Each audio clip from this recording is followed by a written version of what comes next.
자, 삼성전자 주주분들 반갑습니다. 김프로입니다. 자, 오늘 6월 15일 월요일 장이 마감이 됐는데요.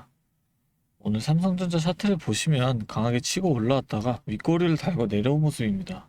왜 이렇게 됐을까요? 오늘 미 이란 종전 합의까지 완료가 됐는데 왜 고점을 유지하지 못하고 눌리고 마감을 한 건지 결론부터 말씀드리자면 지금 이 자리는 분할 매수 관점으로 접근하시는 걸 권장드립니다. 왜 그런지 지금부터 설명드릴게요. 먼저 오늘 왜 윗꼬리가 달렸는지부터 짚어드리겠습니다. 오늘 오전 미 이란 종전 합의 완료 소식에 코스피 전체가 강하게 올라오면서 삼성전자도 따라서 급등을 했습니다. 그런데 트럼프 대통령이 이란이 최종 핵 합의를 이행하지 않는 경우 군사공격을 재개하겠다는 발언을 했습니다. 이 발언이 왜 시장에 충격을 줬냐면 오늘 종전 합의가 완료됐다고 기뻐하던 이 시장이 이 합의가 언제든지 다시 전장으로 돌아갈 수 있다는 신호를 받은 거나 마찬가지이기 때문입니다. 완전한 종전이 아니라 조건부 합의라는 게 다시 확인된 거죠. 종전 합의가 완료됐다는 기대감으로 올랐던 주가가 이 발언 하나에 불확실성으로 바뀌면서 차익 실현 매물이 쏟아진 겁니다. 즉, 종전이 됐다는 기대감은 맞았지만 트럼프의 발언으로 인해 그 기대감보다 이 불확실성이 더 커지면서 오늘 윗꼬리로 마감한 거라 볼 수 있습니다. 그런데 이게 다가 아닙니다. 이번 주에 대형 이벤트들이 연달아 있는데요. 내일 화요일에는 일본은행의 금리 인상이 예정돼 있습니다. 일본은 지금까지 금리가 거의 0에 가까웠는데요. 이 기간 동안 전 세계 투자자들이 일본에서 거의 공짜로 돈을 빌려서 한국 주식을 포함한 고수익 자산에 투자를 해왔습니다. 그런데 이 일본 금리가 오르게 되면 이렇게 빌린 돈의 이자의 부담이 커지면서 한국 주식을 팔고 돈을 갚으려는 움직임이 나올 수 있습니다. 특히 반도체 주식처럼 외국인 비중이 높은 종목일수록 이런 자금 이탈의 영향을 크게 받을 수 있습니다. 추가적으로 목요일에는 FOMC 점도표 발표와 내만의 날이 겹칩니다. 금리는 동결 기조가 유력하지만 점도표에서 예상보다 매파적인 신호가 나온다면 시장 전체가 다시 한번 출렁일 수 있고 내만의 날 대규모 프로그램 매물까지 겹치면서 변동성이 평소보다 훨씬 크게 확대될 수 있습니다. 여기에 종전 공식 서명이 오는 19일 스위스에서 열릴 예정인데요. 즉 이번 주 안에 일본 금리 인상, FOMC, 종전 서명까지 시장을 흔들 수 있는 이 이벤트들이 한꺼번에 몰려있는 겁니다. 이 이벤트들이 하나씩 지나가면서 불확실성이 해소될수록 시장의 자금이 다시 반도체에 몰릴 가능성이 높다는 거죠. 그리고 이 19일이 지나게 되면 이 이벤트들이 전부 소멸하게 됩니다. 그렇다면 왜 그 타이밍에 매수를 해야 할까요? 그 이유는 바로 6월 24일 이 마이크론의 3분기 실적 발표가 예정돼 있는데요. 마이크론의 실적이 좋으면 글로벌 메모리 반도체 업황 전반이 좋다는 신호를 읽힙니다. 그렇기 때문에 발표 전부터 삼성전자의 그 기대감이 먼저 반영되는 흐름이 나오는 겁니다. 실제로 직접 마이크론 실적 발표 전 일주일 동안 삼성전자가 갭상승하는 흐름을 보여줬었습니다. 이런 패턴이 이번에도 반복될 가능성이 높다라는 거죠. 19일 이후 이벤트들이 소멸하고 마이크론 실적 발표 기대감이 형성되는 그 타이밍에 바로 분할 매수로 접근하시기 좋은 구간이란 겁니다. 정리해드리겠습니다. 오늘 삼성전자는 종전 합의 기대감으로 강하게 올라갔다가 트럼프의 군사공격 재개 발언에 불확실성이 커지면서 윗꼬리를 달고 마감을 했습니다. 그리고 이번 주에 일본 금리 인상, FOMC, 종전 서명까지 대형 이벤트들이 몰려 있지만 이 이벤트들이 19일을 기점으로 소멸하고 나면 이 마이크론 실적 기대감이 형성되는 분할 매수 타이밍이 열릴 수 있습니다.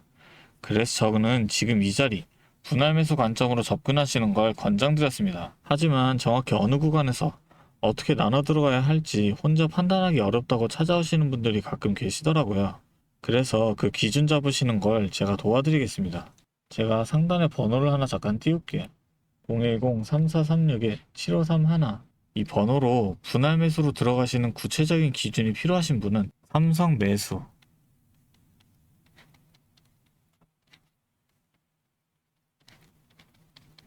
저는 분할 매수를 권장드렸지만 매도 관점으로 가져가고 싶으신 분들은 삼성 매도라고 적어서 문자 주시면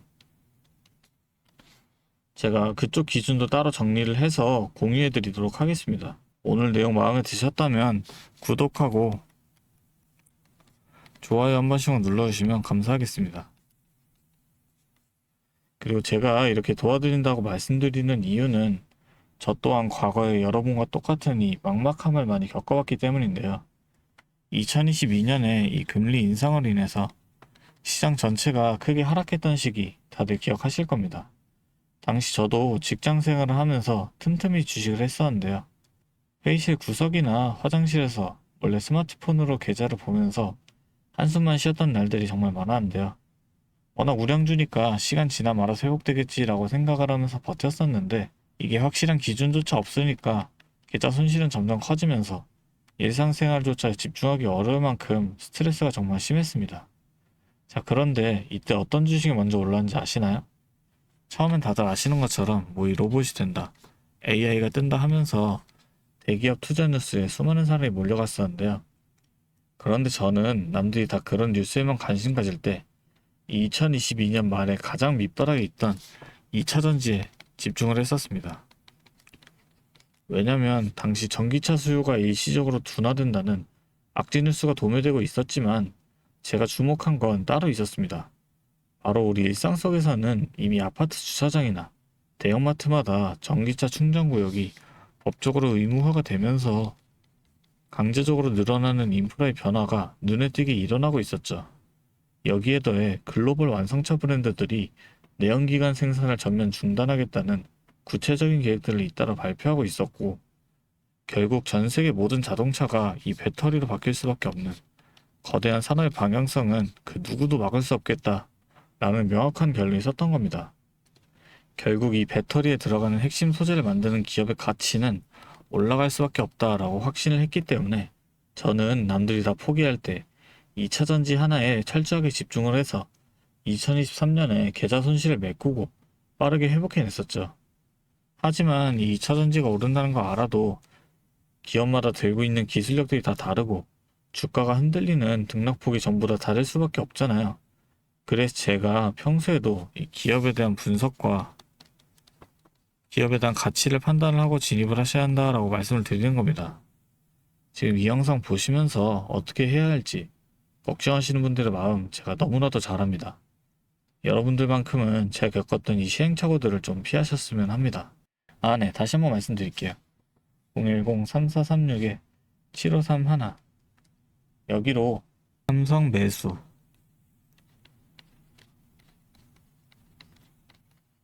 또는 매도 이렇게 적어서 문자 주시면 제가 최대한 빠르게 이 문자 확인하는 대로 여러분들이 명확한 대응 이어나가실 수 있도록 도와드리겠습니다. 그리고 여기까지 보신 우리 구독자님들을 위해서 제가 아주 특별한 이 선물을 하나 준비했는데요. 방금 제가 2차전지 이야기 말씀드렸던 것처럼 이 시장의 일시적인 악재에 가려져서 남들이 전혀 쳐다보지 않고 있을 때 지금 메이저 자금들이 조용히 진입기를 노리고 있는 하반기 핵심 주도주 리포트를 선물로 준비했으니까요. 주주님만 꼭 놓치지 마시고 이 선물까지 함께 챙겨가셨으면 좋겠습니다. 자, 오늘 제가 준비한 선물은 요즘 굉장히 핫한 이 AI와 관련된 종목인데요. 자, 그런데 이 AI가 사용되는 곳이 굉장히 또 많고 용량도 크다 보니까 전기가 부족해져서 이 전력난이 상당히 심각하다는 겁니다. 이게 어느 정도냐면 이 데이터 센터가 쓰는 전기량이 우리나라 전체 사용량의 2배가 넘는다는 거죠. 그래서 이 데이터 센터 기업들이 가장 먼저 해결해야 하는 숙제가 바로 이 전력난을 해결하는 겁니다. 자, 그런데 이 전력난을 해결하려고 발전소를 더 지으려면 이 10년이 넘는 시간이 걸리는데 당장 내일 전기가 모자란데 10년은 너무 길죠. 그래서 오늘 가져온 게 가상발전소인데요. 이 가상발전소는 정부와 기업도 큰 관심을 보이는 핵심 사업이라는 겁니다. 그러면 이 가상발전소는 뭘까요? 실제로 발전소를 짓는 게 아니라 여기저기 흩어져 있는 전기들을 네트워크로 묶어서 하나의 발전소처럼 통합 관리하는 시스템인데요. 예를 들어서 전기차 배터리에 남은 전기를 전력망에 다시 팔아서 수익을 낼 수도 있는 겁니다. 이런 식으로 전국의 남은 전기들을 AI가 모아서 마치 하나의 거대한 발전소처럼 운영하는 거죠. 사실 지금까지는 전기를 절약해야 한다 이렇게만 생각했잖아요. 그런데 이 조건 자체를 바꿔버린다는 겁니다. 이 발전소를 무작정 지을 수 없다면 있는 전기를 얼마나 효율적으로 쪼개서 쓸 수 있느냐가 핵심이 된 거예요. 이게 바로 이 가상발전소가 앞으로의 시장을 지배할 수밖에 없는 이유가 되는 겁니다. 이미 테슬라에서는 일본에서 가상발전소 사업을 전국으로 확대했고요. 우리나라 정부도 제주도에서 이미 시범 사업을 운영하는 중이죠. 결국에는 이 가상발전소, 즉 VPP 사업이 미래의 핵심 사업으로 자리 잡을 수밖에 없는데요. 제가 이 중에서도 무려 5년 전부터 이 가상발전소를 준비해온 특정 종목 한 가지를 가지고 왔습니다. 이 기업은 다른 경쟁사들이 이제 막 가상발전소 사업에 뛰어들 때 이미 5년 전부터 대기업들과 인프라 구축을 마쳤고, 범용성 또한 한 가지에 묶여 있는 게 아니라 아파트, 상가, 공장, 그리고 전기차 충전소까지 서로 다른 에너지를 컨트롤하는 독보적인 통합제어 기술을 이미 갖추고 있다는 겁니다. 다시 말해서 에너지 효율을 뽑아내는 기술력이 시장 평균보다 이미 30% 이상 앞서고 있다는 평가를 받고 있어요. 그렇다면 올해 2026년 분산에너지 특화 사업이 본격화되면 어떻게 될까요? 이 기업의 소프트웨어가 전국에 깔리게 되는 압도적인 점유율을 예상해 볼 수 있겠죠. 그렇다면 우리는 남들보다 한 발 앞서서 이 수익의 길목을 지키고 있어야 큰 수익을 가져간다는 겁니다. 자, 제가 지금 정말 공들여서 분석한 이 종목 정말 궁금하시죠? 지금 화면에 보이시는 이 번호 010-3436-7531로 선물이라고 두 글자 적어서 문자 보내주시면 제가 확인하는 대로 분석한 리포트와 함께 종목명까지 바로 공유해드리도록 하겠습니다. 제가 드리는 이 선물로 우리 구독자분들이 조금 더 여유있고 성공적인 투자 이어나가셨으면 좋겠고요.